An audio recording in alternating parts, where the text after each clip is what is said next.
And now, the rest of the story. It was 1971.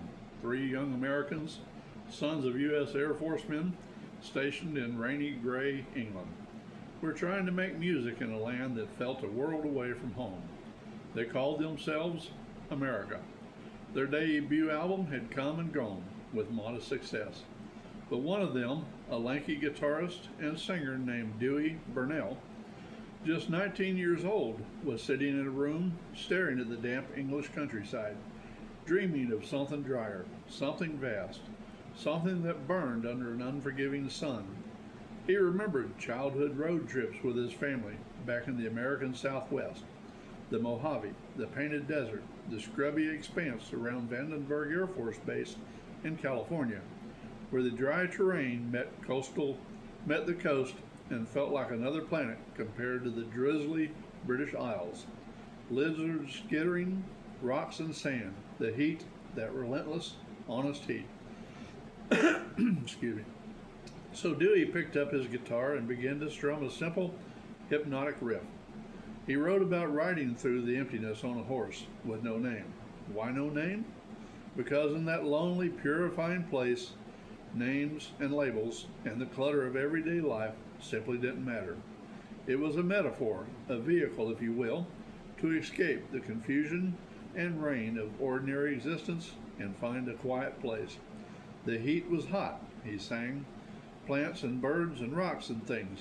It felt good to be out of the rain. The band recorded it.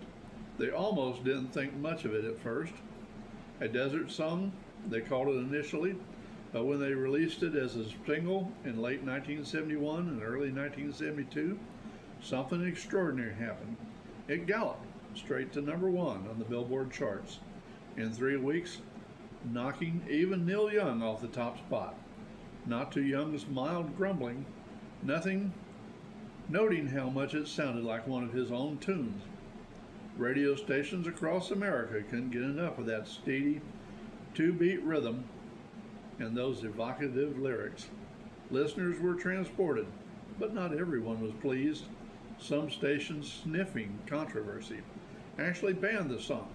They were convinced horse was slang for heroin, and the whole thing was some veiled drug trip. After all, in those days, plenty of songs carried hidden meaning. But Dewey Burnell has always been clear. It wasn't about drugs at all, not even close. It was about solitude, clarity, and the simple wonder of nature's wide open spaces. A travelogue with an environmental whisper about preserving the planet. A young man's longing for home while stuck in the English damp. The song became a massive hit, helped redefine the band America, and has endured for decades as a folk rock classic. People still debate its meaning, still feel the pull toward the desert when they hear it. And now, you know the rest of the story. Thank you.